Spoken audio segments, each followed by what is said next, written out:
Welcome to The Explainer.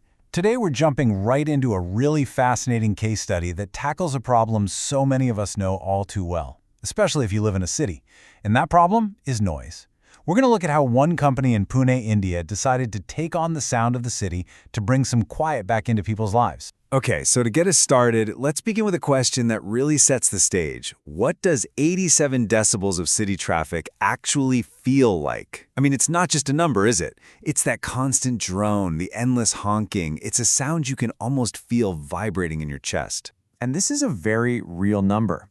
A recent study actually went out and measured the noise at a major traffic circle in the city of Pune, and this is what they found: 87 dBA.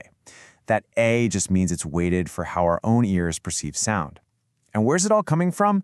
Mostly, it's just a wall of sound from vehicles and nonstop honking. Now, a noise level like that, it's way more than just an annoyance. The source material we're looking at gives it a very specific and, honestly, a very powerful name that gets right to the point. Yeah, cacophonic distress. Think about that for a second. It's not just background noise. It's defined as an actual state of discomfort or even suffering. It's this harsh, grinding mix of sounds that has a real, tangible, and pretty negative effect on all of us. So let's dig into that a little bit more. Where is this distress felt the most?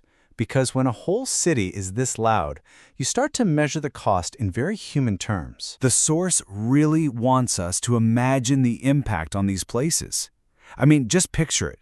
Kids in a school trying to learn, people in an office block trying to concentrate, or, and this is a tough one, patients in a hospital just trying to rest and recover, all while being bombarded by that constant chaos.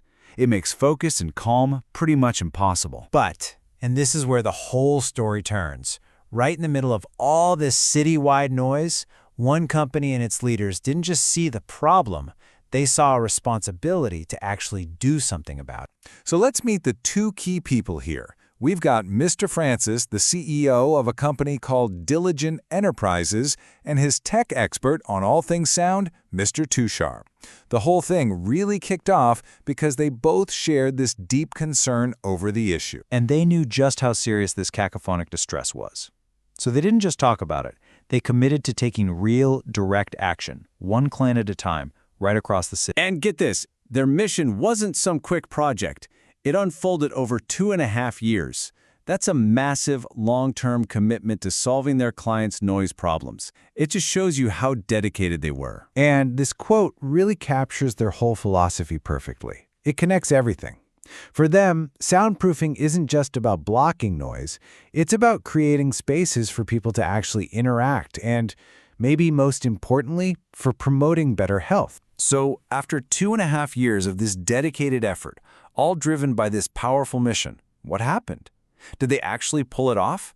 Did they succeed in creating these quieter, healthier spaces? Well, the results really do speak for themselves. They absolutely succeeded. They made spaces safer and more intelligible, which is a great word. It means you could actually understand what people were saying.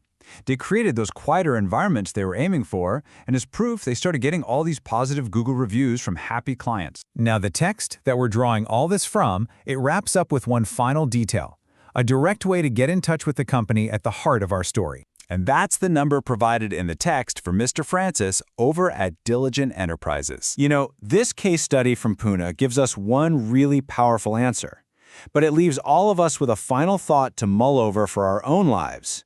In a world that only seems to be getting louder and louder, what is the real value of a truly quiet space?